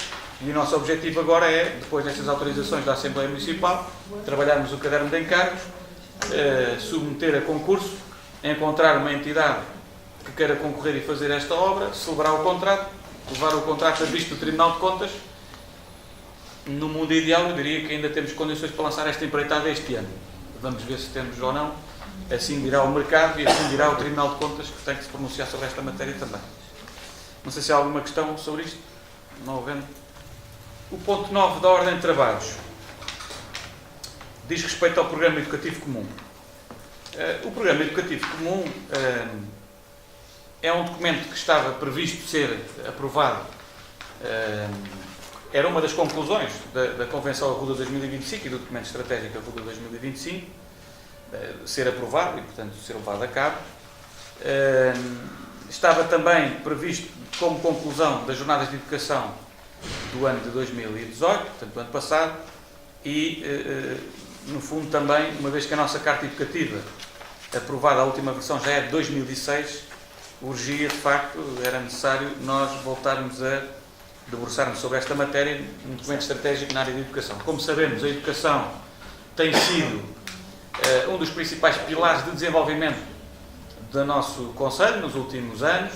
Isso é reconhecido por todos, pela excelência e qualidade de ensino que tem conseguido granjear desde o pré-escolar até ao ensino secundário, e, portanto, hoje em dia, olhar para o Conselho da Arruda é olhar para a educação e reconhecer, de facto, aquilo que tem sido o trabalho de várias gerações de professores, auxiliares da ação educativa, pais e encarregados de educação e os alunos, enfim, ao longo dos vários anos que me deram nestes últimos anos. E, portanto, eu diria que este foi um documento trabalhado com as diversas instituições de ensino que operam no nosso território concelhio. Houve várias reuniões de trabalho e depois reuniões técnicas. Este documento vai beber também àquilo que são os documentos estratégicos das entidades de ensino no Conselho, nomeadamente o agrupamento de escolas da Ruda dos Vinhos, o Externato João Alberto Faria e a Escola Profissional Gustavo Eiffel. A Santa Casa também foi chamada a poder colaborar neste documento.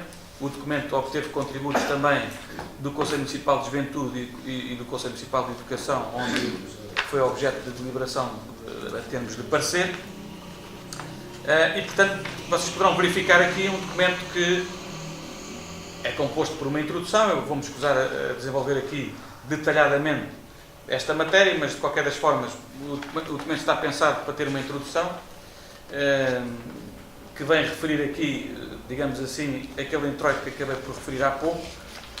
Parte também de uma premissa que é o perfil do aluno à saída dos estabelecimentos de ensino, que foi um despacho 6.478/2017, que podem ver na página 4, e, portanto, tem aqui uma série de características que o Ministério da Educação reconhece como sendo importantes para que os alunos tenham à saída dos estabelecimentos de ensino.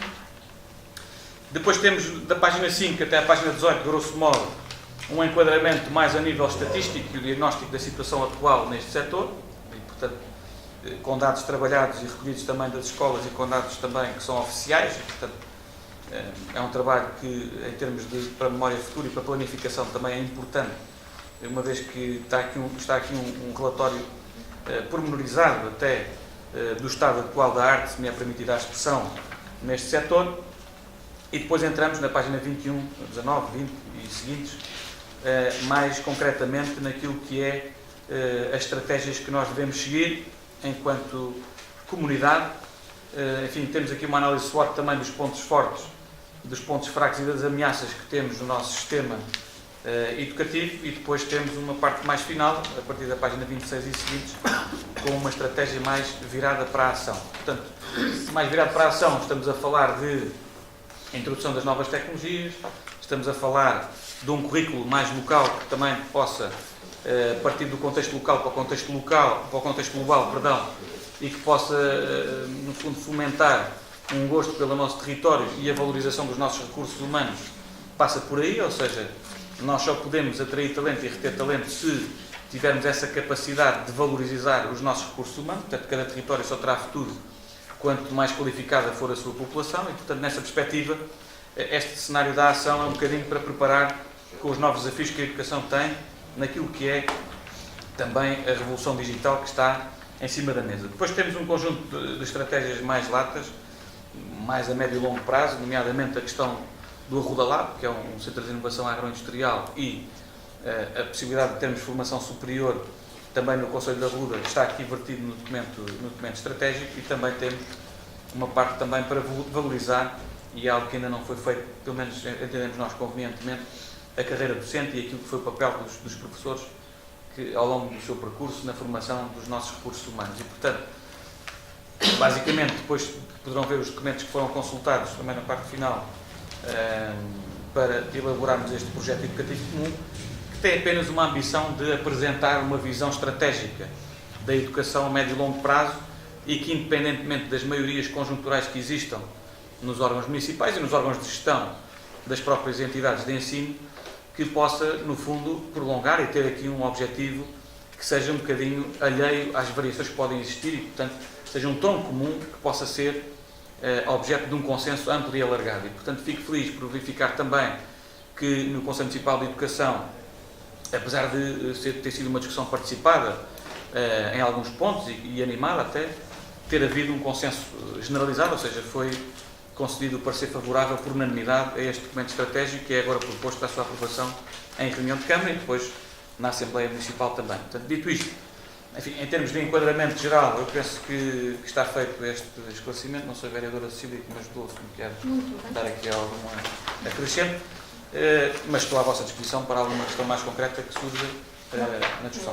Eu só dar uma breve nota que, dada a importância do tema, quer dizer, quero valorizar o resultado a que se chegou, e é sempre bom que ambas as instituições do nosso Conselho, desde as escolas profissionais, digamos assim, a João Alberto Faria, os Canários, e portanto também ao ensino não é? Público, tenham chegado a este consenso. Isto, para mim, eu entendo isto como uma espécie da lei de bases do ensino do nosso Conselho, e, portanto, concordo com o Sr. Presidente quando diz o que interessa é ficar cá estas regras básicas, e depois os executivos vão dando mais ênfase a determinadas matérias uns do que outros, mas isso também faz parte da democracia, e acho que esta aposta nas novas tecnologias, quer dizer, é sempre bem-vinda, e também realçar que, mesmo naquelas atividades de enriquecimento curricular, quando se aposta naquilo que é, digamos, as características endógenas do nosso Conselho, também é bom que assim seja, porque os nossos alunos ficam mais ricos seguramente. No fundo, como eu costumo dizer, não custa sempre dar os parabéns quando se chega a bom termo num documento desta natureza, e, portanto, o apoio do Partido Social Democrata sobre isto é também inequívoco. Muito bem. Muito obrigado, Sr. Vereador. Registro as palavras. Eu penso que podemos passar à votação. Não sei se algum dos seus vereadores tem mais alguma questão adicional sobre o documento. Não existindo, podemos aprovar este documento por unanimidade. Muito bem. Ponto 10º. No fundo, é mais uma proposta no âmbito da ação social escolar. O processo foi distribuído e tem a informação técnica dos serviços. Enfim, por razões também de proteção de dados, não vou identificar as situações aqui. Não sei se há alguma questão. Não havendo, podemos então considerar aprovado por unanimidade. O ponto seguinte é o ponto 11 da Ordem de Trabalhos. Tem que ver com uma proposta para a reorganização dos serviços municipais e também alterações ao mapa de pessoal, e pedir aqui a ajuda da Sra. Vereadora Lourdes para me poder auxiliar na apresentação deste ponto. Faz favor. Ora, então, muito boa tarde a todos. A reorganização dos serviços prende sobretudo aqui com 3 situações. Nós estamos aqui na proposta, que eu vou passar a ler, que é mais fácil para irem acompanhando, que prende sobretudo com as exigências de coordenação operacional, conferindo eficiência através da consideração dos serviços setores que venham a ser coordenados por encarregados operacionais, setoriais e este por um encarregado geral operacional. Ou seja, se nós formos depois cruzar isto com o mapa de pessoal, aquilo que acontece é que nós tínhamos aqui na parte da divisão de obras, ambiente e qualidade de vida, temos aqui 3 setores, que são o setor das obras municipais que se mantém, temos o setor de ambiente e qualidade de vida que se mantém e depois tínhamos aqui o setor das máquinas, viaturas, transportes e oficinas que estavam separados e nós agregámos e passam a estar tudo junto, ou seja, setor de máquinas, viaturas, transportes e oficinas. O objetivo é que para cada um destes setores possamos ter um encarregado operacional. Portanto, o que é que isto leva? Leva a que depois, no mapa pessoal, se verificarem, são criados aqui 3 lugares como...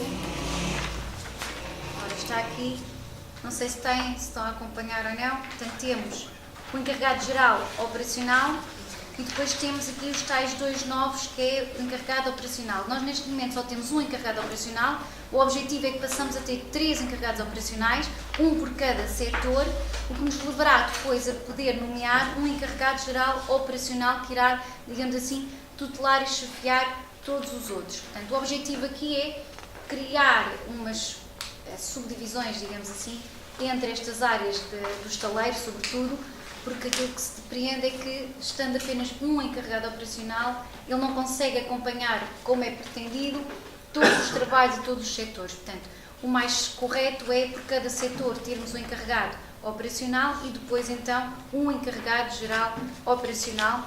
Estes lugares são feitos através de mobilidade, que à partida, portanto, sempre iremos recorrer a recursos humanos já internos.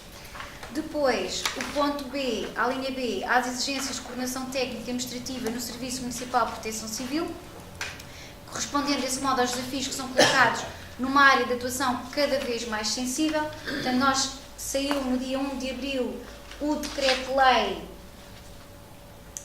44/2019, em que vem aqui apresentar e definir as competências do Coordenador Municipal de Proteção Civil em desenvolvimento da Lei de Bases da Proteção Civil, o que nos leva aqui à criação também, nesta área, do Coordenador. Ora, ver se eu não digo nada, nenhum disparate. Portanto, do Coordenador, onde é que ele está aqui? Subunidade Orgânica de Apoio Técnico Administrativo ao Serviço Municipal de Proteção Civil, na área técnico administrativo, portanto, a criação aqui deste Coordenador Municipal de Proteção Civil. Depois, temos aí na linha C as exigências resultantes de transferências de competências no âmbito da Lei 50/2018, 16 de agosto, em que aqui aquilo que se verificou foi, tendo atenção à possível vinda depois das competências na área da saúde, a criação de mais um lugar técnico superior na área da ação social. Iremos correr aqui à bolsa do último concurso existente, portanto não vamos abrir um procedimento, iremos sim recorrer à bolsa. Depois temos a criação de um lugar técnico superior de História da Arte para a área do turismo. Temos aí um técnico de informática adjunto nível 1 para a área da informática, também a ser criado. E depois temos aqui também a nível da licenciatura ou mestrado em Ciências de Documentação e de Informação, para dar um apoio na área do arquivo do município, que também está a precisar de ser atualizado e, digamos, colocado um bocadinho em ordem, porque verifica-se aqui algumas lacunas que teremos que corrigir. Na área do setor dos recursos humanos, existe apenas aqui uma retificação na licenciatura, em que este lugar já estaria aberto no mapa pessoal, mas estava apenas a licenciatura de Administração Pública e Autárquicas, e acrescentamos aqui também a possibilidade de ou licenciatura em Gestão de Recursos Humanos, e aquilo que verificamos é que existe aqui uma sobrecarga cada vez maior a nível dos recursos humanos, e mais cedo ou mais tarde iremos ter a saída da coordenadora técnica que está, que é a Branca, portanto há aqui a necessidade de vir a reforçar em termos... Sim, saída por apresentação. Obrigada, Sr. Presidente. E existe aqui a necessidade de já calcularmos aqui a entrada de um recurso humano para esta área. Achamos que um técnico superior poderá ser a melhor opção, derivada às exigências também desta área. Portanto, é o que me apraz, mas estou aberta aqui a alguma dúvida, alguma questão que queiram colocar.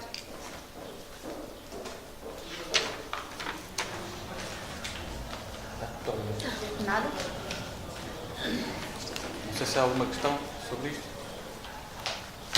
Não havendo, penso que temos todas as condições de poder votar e presumo que favorável por unanimidade, não é? Ou por unanimidade. Não é o muito bem. O ponto seguinte da ordem de trabalhos diz respeito a uma proposta que tem que ver com algumas fitas de merchandising que vamos levar a cabo, nomeadamente para a promoção do que eu li da questão dos azulejos, não é? Dessa temática. E nós o que propomos é que se fixe um valor de 2,5€, já com o IVA incluído, a taxa legal em vigor. Portanto, é a proposta da proposta. Não sei se há alguma questão sobre isto. Não havendo, podemos então considerar aprovada esta proposta. Chegamos então aos documentos da prestação de contas relativo ao exercício económico de 2018. Eu creio que os pontos 13 e 14 podem ser apresentados de alguma forma em simultâneo. Os documentos de prestação de contas são, por inerência, documentos eminentemente técnicos e que visam espelhar aquilo que é, digamos assim, não escamoteando a eventual leitura política que tenha, mas que visam fundamentalmente dar conta daquilo que foi, e por isso é que chama prestação de contas, precisamente dar conta daquilo que foi a taxa de execução, daquilo que foi o que se realizou, partindo como ponto de trabalho o documento que serve de base, que é naturalmente o orçamento e as grandes opções do plano de 2018, com esse documento o que é que conseguimos realizar ao longo do ano de 2018. E, portanto, a prestação de contas surge como um documento que visa espelhar precisamente essa evidência daquilo que foi o ponto de partida e o ponto de chegada a que conseguimos chegar com a execução nos vários setores do município. E, portanto, começo por aí, no sentido de dar um agradecimento a todos os colaboradores do município, a todos os colegas do Executivo e, fundamentalmente, para a produção deste documento, à Divisão Financeira e de Recursos Humanos e na pessoa do seu chefe, Dr. Bruno Nagel, que aqui também está presente. Portanto, no fundo, cumprimentar todos e agradecer o empenho que estes resultados demonstram ao longo deste ano de 2018, que é, no fundo, o resultado que aqui estamos a apresentar.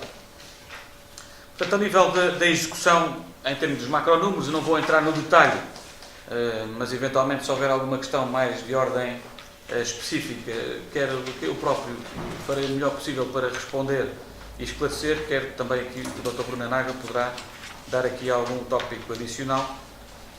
Mas diz respeito aos macronúmeros, ao fim e ao cabo, como falamos dos grandes números da execução desta prestação de contas e do orçamento da despesa e da receita, podemos verificar que temos um grau de execução que anda muito perto dos 91%. O que significa que no campo da receita temos uma execução agregada de 90,7% e no campo da despesa temos uma execução agregada de 90,9%.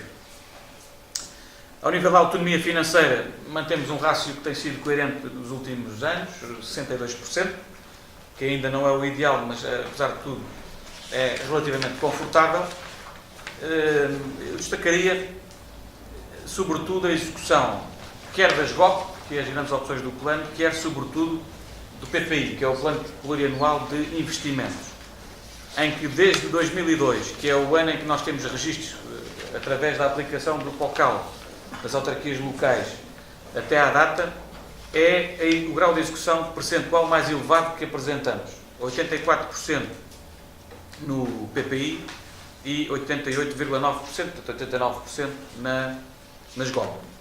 O que significa que é um ano que se pautou também por uma grande despesa de investimento, que ainda teve grande preponderância no ano de 2018.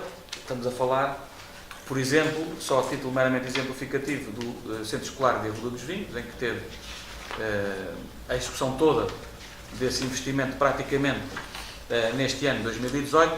Estamos a falar também do Parque Urbano, em que existiu ainda uma grande força de investimento que foi realizada e despesa e de custo neste ano de 2018, para além também de todos os investimentos que fizemos na rede viária, que também teve impacto, e ao nível do setor das águas e saneamentos, que também estão bem descritos no relatório que está aí para a vossa apreciação.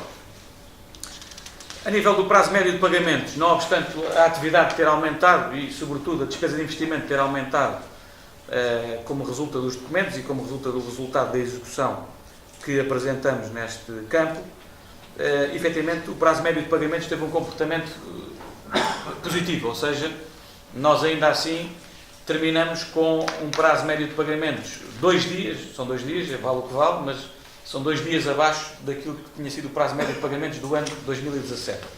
Terminámos 2017 com um prazo médio de pagamentos de 40 dias e terminámos 2018 com um prazo médio de pagamentos a fornecedores de 38 dias, o que significa que não chega a 2 meses, e é esse o nosso objetivo, se bem se recordam, nos documentos de gestão provisional, termos um prazo médio de pagamentos abaixo dos 60 dias, ele é cumprido e é quase pela metade, ou seja, atingimos claramente esse objetivo com a apresentação deste prazo médio de pagamentos de 38 dias. Relativamente a um capítulo também muito importante na prestação de contas, a dívida. Nós queríamos destacar que, não obstante todo este investimento e toda esta execução dos KPIs e das GOP, foi possível apresentar um bom resultado na execução da dívida.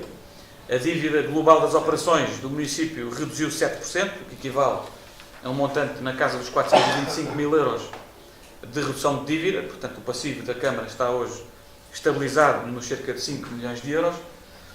E isso não é ainda inferior em mais cerca de 400 mil euros, porque já foi contabilizado só em janeiro verbas que recebemos do FEDER, que estavam ainda por pagar da candidatura da Escola da Ruda e, portanto, não contribuem para o excelente resultado que temos em 2018, mas vão contribuir para um que se espera também excelente em 2019 e mais ou menos daqui a um ano devemos estar a ter a repercussão dessa circunstância. E, portanto, eu diria que nós temos a dívida de curto prazo aumentou ligeiramente, 27 mil euros, portanto é quase residual, e isso tem que ver sobretudo com o aumento da despesa de investimento e com os esforços que a Tesouraria tem que fazer conjunturalmente para fazer face a essas despesas que são exigíveis no curto prazo, e a dívida de médio e longo prazo teve um comportamento muito bom, com uma redução de quase 450 mil euros, grosso modo. E, portanto, significa isto que entre o deve e o haver, ou seja, a dívida total de operações está estabilizada no montante a rondar os 5 milhões de euros, o que é confortável, digamos assim, tendo em conta o orçamento das receitas e, sobretudo, as receitas arrecadadas que são superiores aos anos anteriores. Nomeadamente, nós terminámos o ano com uma receita bruta quebrada na casa dos 14 milhões de euros, que é um resultado bastante interessante se compararmos com as projeções de início de ano, nomeadamente nas GOP e no orçamento, quando apresentámos a proposta à Câmara e à Assembleia Municipal. O balanço, queria destacar também isto. O balanço também tem um indicador muito positivo, sobretudo devido à atualização patrimonial que foi possível fazer em alguns setores, nomeadamente a Praça de Touros. Estou-me a lembrar da Praça de Touros, ajuda-me lá, a Praça de Touros, e o Mercado Municipal, que foi definitivamente registado e regularizado.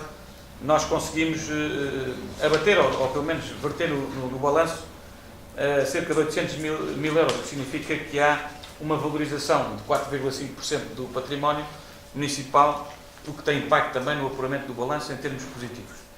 Portanto, grosso modo, eu creio que era esta a explicação que neste ponto, em termos de introdução a este ponto da prestação de contas e do relatório referente ao inventário patrimonial, queria dar destaque e, portanto, novamente agradecer a colaboração de todos e a cooperação para o resultado alcançado, que é um resultado muito, muito satisfatório e que nos permite ter, de facto, aqui um bom horizonte para os próximos anos também, agora com a capacidade que temos de investimento por força da aprovação do empréstimo e do visto do Tribunal de Contas.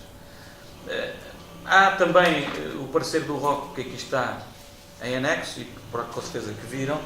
O parecer é positivo, tem duas reservas que eu diria que têm sido crónicas nos últimos anos, tem a ver com os ativos patrimoniais não registados, mas eu creio que, e já disse isto o ano passado, com a implementação definitiva do SNCAP, portanto do Sistema de Normalização Contabilística, será mais fácil de, no futuro, suprimir essa reserva. E depois tem aqui uma questão que tem que ver com a contabilização dos subsídios à exploração, que ainda no tempo da GES que foram contabilizados de uma maneira que os nossos ROCs fazem sempre esta reserva, mas eu creio que também a curto e médio prazo devemos conseguir colmatar esta situação. Portanto, grosso modo, eu creio que está feita uma explicação sumária destes dois pontos da ordem de trabalhos e agora coloco-me à vossa disposição e o Dr. Bruno Anário, eventualmente, para alguma questão ou comentário que entendam pertinente. Muito obrigado. Grande discussão, 90% é sempre 90%.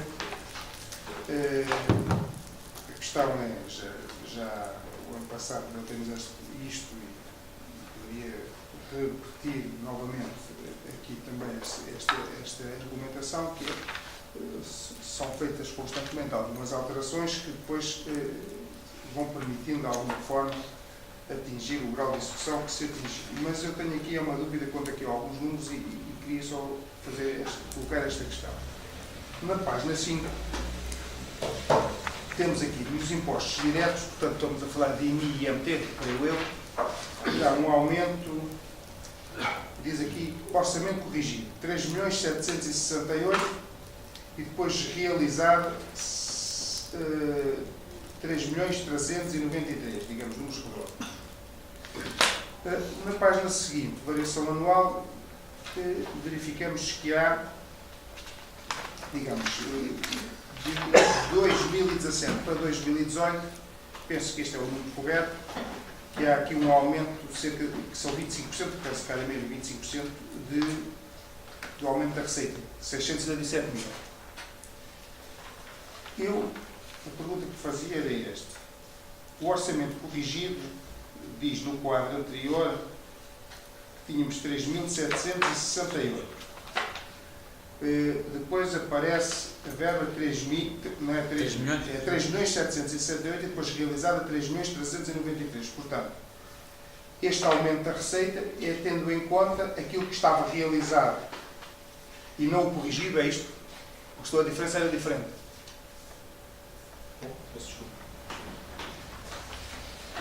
É uma dúvida que eu tenho aqui, que eu não... Portanto, quando nós olhamos para os impostos diretos, temos no realizado 3.393. Sim. Mas isso é comum aos dois mapas, portanto, que é o efetivamente cobrado. Sim, mas isto depois, o orçamento corrigido aparece. O orçamento inicial é aquele que é aprovado. Sim, com os golpes. isso já sabemos. Mas depois o corrigido tem 3.768. Nós várias correções, sim. E depois temos uma variação no tal segundo quadro, o que eu, ao ler este número, dá uma sensação de que há um aumento da receita de impostos diretos de 667 milhões e 767 milhões. Exatamente. É isto? Cobrado. Exatamente. Face ao ano 2017, face ao 2018. De um ano para o outro aumentámos a cobrança de receita em 677. Nos impostos diretos. É. No outro, estará implícito o montante que está liquidado pelas finanças e que não foi cobrado. Exato. Está Liquidação. ajustado no outro. É devido o imposto. Daí ter ficado É devido, É devido o imposto. É devido, mas ainda não foi É cobrado. devido e pode ser inscrito como uma receita. Exatamente. Porque ele é devido. É a liquidação. O que depois não há é aquela coisa quando se compra os melões, ou seja, não veio a receita, não entrou Ou o dinheiro. seja, este aumento de 637 mil euros podia ser superior Ainda maior. se tivesse sido. Pronto, mas como todos Uma os anos cobrança. há a mesma Pronto. situação que é flutuante, digamos assim. Não é? Esta era a minha Mas dúvida. houve Bruno, nós agora o que efetivamente podemos dizer é que nós estamos, enfim, nas execuções fiscais das nossas, nós estamos a trabalhar também com a AT já, Não, mas vamos. e fomos ver ao exemplo da Câmara de Sines, certo? No Sim. sentido de melhorar essa cobrança, porque de facto nós, enquanto órgão de execução fiscal, temos alguns poderes, mas depois temos pouca. Enfim, a nossa máquina não está preparada para isso. E portanto, sim, já tem um protocolo com a AT nessa perspectiva que nos permite melhorar aqui, digamos assim, a nossa performance. Mas eu parece que não vai ter implicação aqui nos impostos diretos, o que tem é nas receitas próprias do município a nível de Sim. taxas. Sim, taxas é de licenças, vendas etc. de bens e serviços Exatamente. essencial. Será mais na 07 do que Nas propriamente na águas, 01. sim. Isto tem que ver mesmo com aquelas situações em que há liquidação do imposto e por algum motivo não há pagamento voluntário, a cobrança coerciva ainda não chegou a efeito e, portanto, não há a receita palpável, portanto, não há a entrada do dinheiro. Efetivamente, há um aumento da cobrança de impostos Sem prejuízo disso. de um ano para o outro. Há um aumento da base da liquidação e da base de incidência. E há aumento da cobrança efetiva também. Mas há aqui ainda margem de poder ser mais se Podia ser maior. tivermos E, cobrança. digamos, e essa margem que poderia ser maior, que seria ótimo, porque era a receita que o município teria arrecadado, e estão em processos, como é que é, Júlio? Muitos deles devem estar em processo de execução fiscal. Alguns deles Eu admitimos. não tenho a informação que as senhoras não nos dão. Admitimos que alguns deles possam estar em processo de execução fiscal. Conhece. Uma das grandes reivindicações da Associação Nacional de Municípios é precisamente esta, e que a descentralização ainda não resolveu, mas que era útil resolver, que é, definitivamente, os municípios deveriam ter acesso àquilo que são os seus direitos, porque esta receita é municipal. É evidente. Embora seja a AT que faça o processo de liquidação e cobrança do imposto. Mas a receita é municipal, portanto, os donos do imposto, entre aspas, são os O municípios. E nós, Estado pode retardar mais a cobrança do que se fosse o município a atuar com os seus meios. e nós o que temos é uma folha preta, porque nós não temos informação nenhuma, nem sequer em branco, não temos nenhuma. Recebemos, limitamos a receber e a fazer boa fé que o Estado e a pagar uma parte, que é percentual, em relação àquilo que é a cobrança efetiva. 2,5%. Esta é uma das grandes reivindicações, que é nós, ou seja, aqui nesta matéria destas receitas que são cobradas pela AT, nós vivemos um bocadinho ao sabor da informação que nos é veiculada e que muitas vezes é igual ou superior a zero. Pronto. E portanto é o que é. Tendo presente essa explicação, qual é a nota que eu vou deixar? Como o Sr. Presidente começou por dizer, e bem, isto são documentos técnicos e, digamos, eu posso ter uma análise política desta documentação, mas que, do ponto de vista técnico, ela está certificada pelo Revisor Oficial de Contas e, portanto, os números estão aqui, falam por si. Se há uma execução de 90% não é 80%, se há de 92% não era 90%, e, portanto, contra isto são factos e ponto final. A única questão que nós podemos dizer aqui, do ponto de vista político, é dizer este orçamento e estas golpes são o orçamento e as golpes do atual Executivo e bem. E dentro daquilo que é a perspectiva do Executivo, estão a ser executados quase, digamos, na sua plenitude. Sendo certo que nós, ao longo do ano, aquilo que várias vezes vamos nos apercebendo é que, efetivamente, há verbos que saem de um lado para o outro porque há necessidade de fazer alterações e de fazer essas correções e ajustamentos. Portanto, do ponto de vista técnico, eu diria que o Executivo está de parabéns, do ponto de vista político está semi de parabéns, porque o Executivo está a executar o seu próprio programa e o PSD teria um outro programa.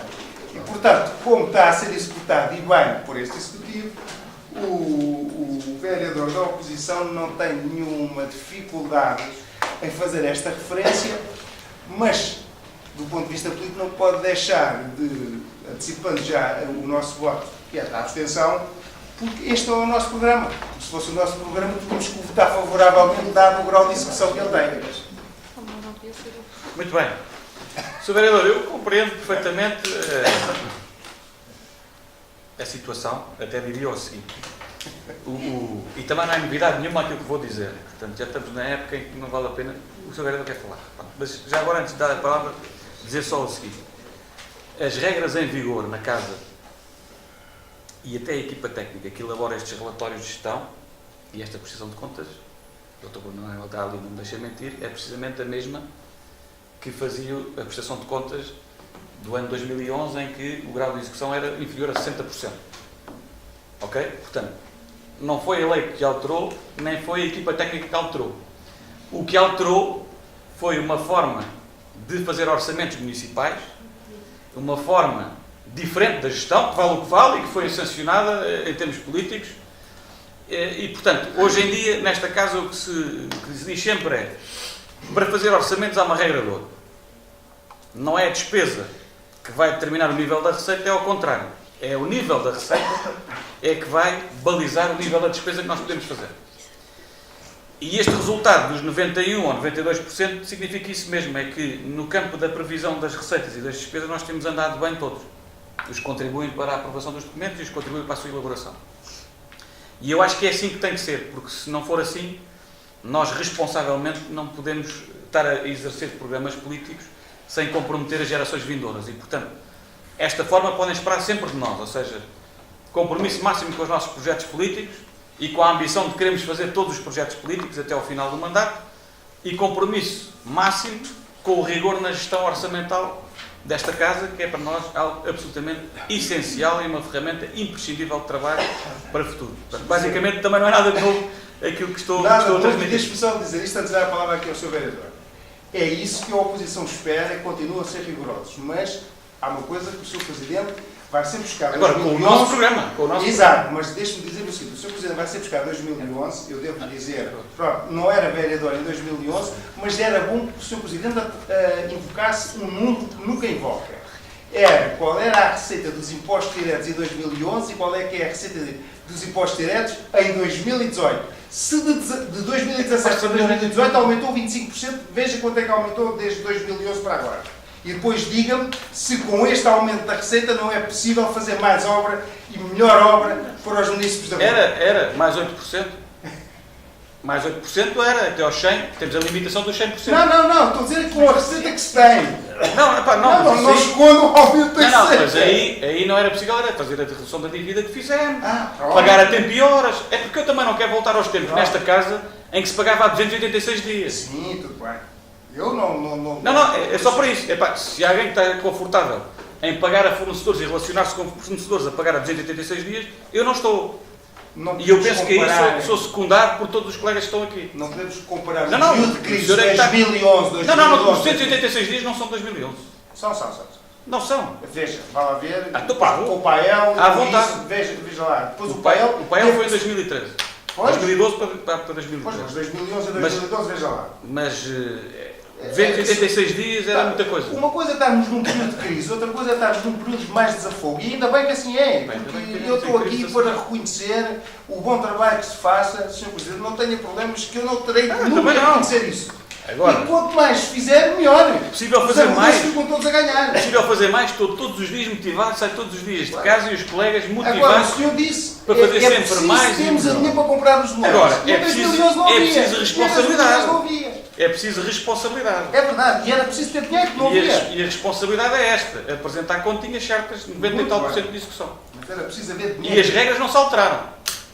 Não. O que era possível fazer na altura de alterações ao orçamento para fazer face às despesas, fazia-se integralmente como se faz hoje. Em 2013, com o Pael não se podia fazer isso. E os técnicos da casa são fundamentalmente os mesmos. Os técnicos são bons. E, portanto, nós sabemos isso. Exatamente. Nunca tiveram em causa a competência dos técnicos. A execução não era mais elevada, não é por culpa dos técnicos. Isso também fica bem claro. É evidente que não, mas isso, a responsabilidade é sempre política. Pronto, ok.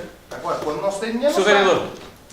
Então, muito boa tarde a todos, Sr. Presidente, colegas de direção, público.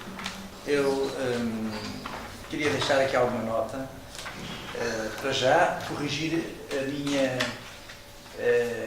a qualificação deste documento, que eu tinha muito bom, mas vou passar para ótimo, tal como o Sr. Vereador Luís Rodrigues o classificou, portanto, acho que classificou muito bem. Não me diga que eu classifico melhor que o próprio elemento executivo. Neste caso, ainda caso é uma exceção. Estava aqui escrito muito bom e você ótimo, eu acho que os dois ótimos são.